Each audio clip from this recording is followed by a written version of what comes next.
लिंगार्चनम सदा कार्यम जपतो मंत्र षडक्षरा ब्रह्मणा विष्णुना वापि रुद्रेण मुनिभिः भस्मधारण महात्म्यम न शक्यम परिभाषितः। शंकर की पूजा करते समय भस्म माथे पर लगाते हुए ओम नमः शिवाय का आप जप कर रहे हैं तो इसमें वर्णन किया गया कि ब्रह्मा विष्णु और महादेव तीनों देवता उसके फल की महिमा को गा नहीं सकते। कितना बड़ा फल है उसका, इतने बड़े महात्म्य का वर्णन किया गया है जिसका वर्ण धर्म आश्रम सभी नष्ट हो गया है, जिनकी वर्णोचित अपनी क्रिया भी नष्ट हो गई है। ऐसा पुरुष भी त्रिपुंड धारण करने से संसार के भव रोगों से भव बंधनों से मुक्त हो जाता है। ऐसा वर्णन किया गया जो मनुष्य भस्म धारण किए बिना ही वैदिक कर्म करते हुए करोड़ों जन्म लेकर भी संसार सागर से उन्हें मुक्ति नहीं मिल पाती। 30 नंबर के श्लोक में लिखा है या भस्मधारणम तक्ता कर्म कुर्वन्ति मानवा तेषां नास्ति विनिर्मुक्तो संसारा जन्म कोटि भी। करोड़ों जन्मों तक भी वह अपना छुटकारा नहीं प्राप्त कर पाएंगे। इसलिए चंदन रोली तिलक वगैरह ही लगा के ही आप पूजा पाठ किया करें। अष्टगंधन चंदन लगाया करो। जो अष्टगंध का जो चंदन होता है, क्योंकि उसमें कुछ मृतकाओं के कड़वी डले होते हैं जो भस्म का काम कर देते हैं। चंदन उस तरीके से वो बनाया गया है जिसमें कुछ अंश उसके इसलिए डाले गए हैं कि जो चंदन भस्म का काम करे। मैं वही वाला लगाता हूँ चंदन, अष्टगंध का है, बनारस में बनता, वाराणसी में, और वो भस्म का काम करता। जैसे कभी अलग से नहीं उपलब्ध हो पाती है भस्म तो अष्टगंध का चंदन लगाइए। वैसे तो शिव के पुजारियों को जरूरी है, शंकर के पुजारियों को जो शिव को मानते हैं उनके लिए वो जरूरी है। जैसे ब्राह्मण ने सिर में भस्म का त्रिपुंड धारण करना जान लिया है, उसने गुरु से सब कुछ पढ़ लिया और अपना सारा कार्य पूरा कर लिया है, ये समझ लो। जो मनुष्य भस्म धारण करने पर भी उस पुरुष का ताड़न करते हैं उनका जन्म चांडाल। जो भस्म धारण करते हैं उनको डांट लगाते हैं, कहते हैं कि तूने भस्म क्यों लगाई है, तूने त्रिपुंड क्यों लगाया है, ऐसे लोग मरने के बाद चांडाल बन जाते हैं। जो किसी को तिलक लगाने से रोकते हैं, जो किसी को, देखो स्पष्ट वर्णन लिखा है, इसमें लिखा है तो वह लोग चांडाल हो जाते हैं। 32 नंबर का श्लोक है और ये मैं आपको बोले देता हूँ। ये भस्म धारणम दृष्टा नरा कुर्वन्त ताड़नम, रोकते हैं। तेषाम चांडाल तो जन्म ब्रह्म नुवम विपश्यता, वो लोग चांडाल हो जाते हैं। जो किसी को चंदन लगाने से, प्रसाद लेने से, मंदिर जाने से रोकते हैं, पूजा पाठ करने से रोकते हैं, उन्हें कोई रोक नहीं पाएगा, बचा नहीं पाएगा, वो चांडाल बन जाए।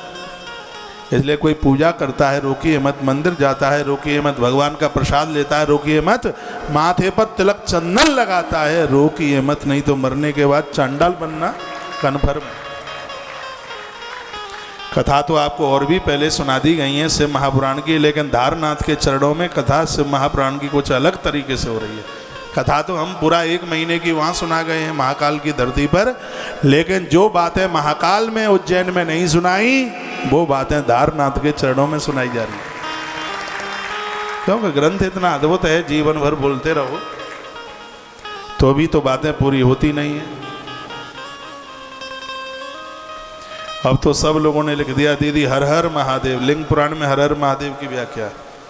लिंग देखो, आप जो बोलते हैं ना, सत्य की जय हो, धर्म की जय हो, अधर्म का नाश हो, प्राणियों में संभावना हो, विश्व का कल्याण हो, ये जयकारे किसने लगाए मालूम है आपको?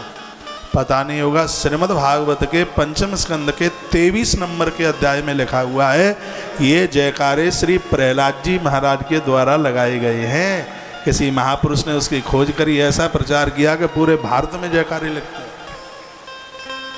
सियावर रामचंद्र की जय, ये जयकारा किसके मुख से निकला? गोस्वामी तुलसीदास जी के मुख से। एक जगह पड़ती है इधर फतेहपुर सीकरी साइड में, आगरा के पास में।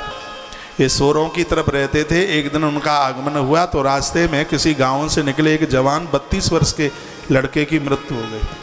150 आदमी माथा पटक रहे थे, जवान लड़का मर गया। उसकी पत्नी ने तुलसीदास जी को आते हुए देखा, वो चरणों में गिर पड़ी, बड़ी जोर से रोए।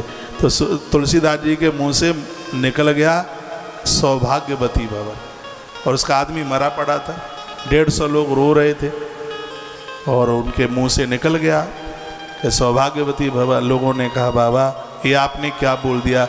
इसके तो पति की मृत्यु हो गई है। सूरदास जी की आंखें गीली हो गई।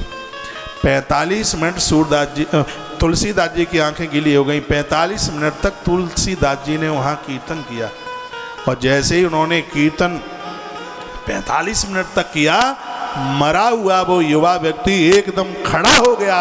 उस समय तुलसी बाबा के मुंह से आवाज निकली, सियावर रामचंद्र की जय। जय हो। इतना नाम तुलसीदास जी का फैला।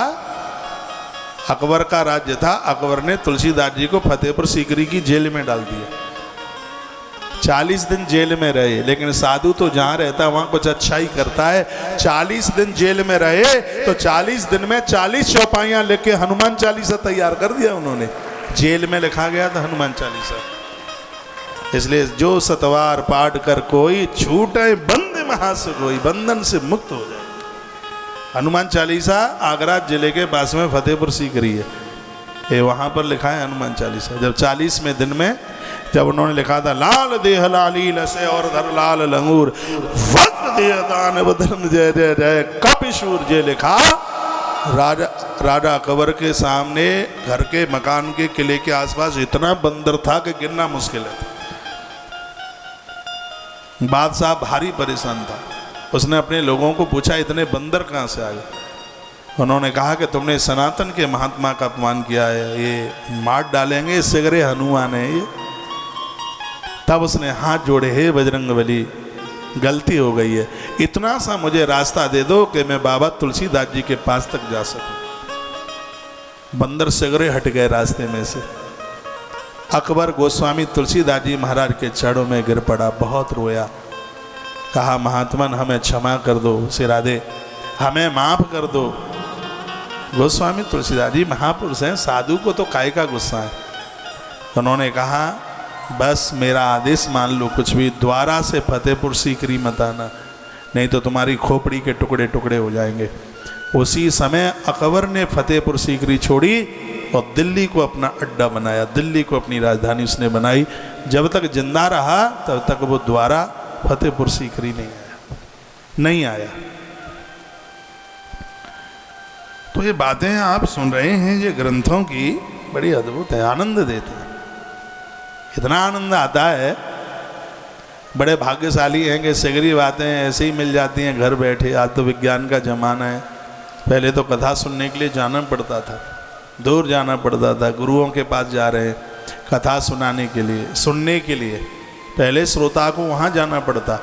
लेकिन भगवान को पता था कि कलयुग में श्रोता इतना व्यस्त हो जाएगा, तो थोड़ी इनके लिए ये कुछ इसमें थोड़ी सी सहूलियत कर दें। का ये तो इतने ज़्यादा व्यस्त होंगे, अब इनको जाने की ज़रूरत नहीं है, सुनाने वाला ही इनके यहाँ आ जाएगा।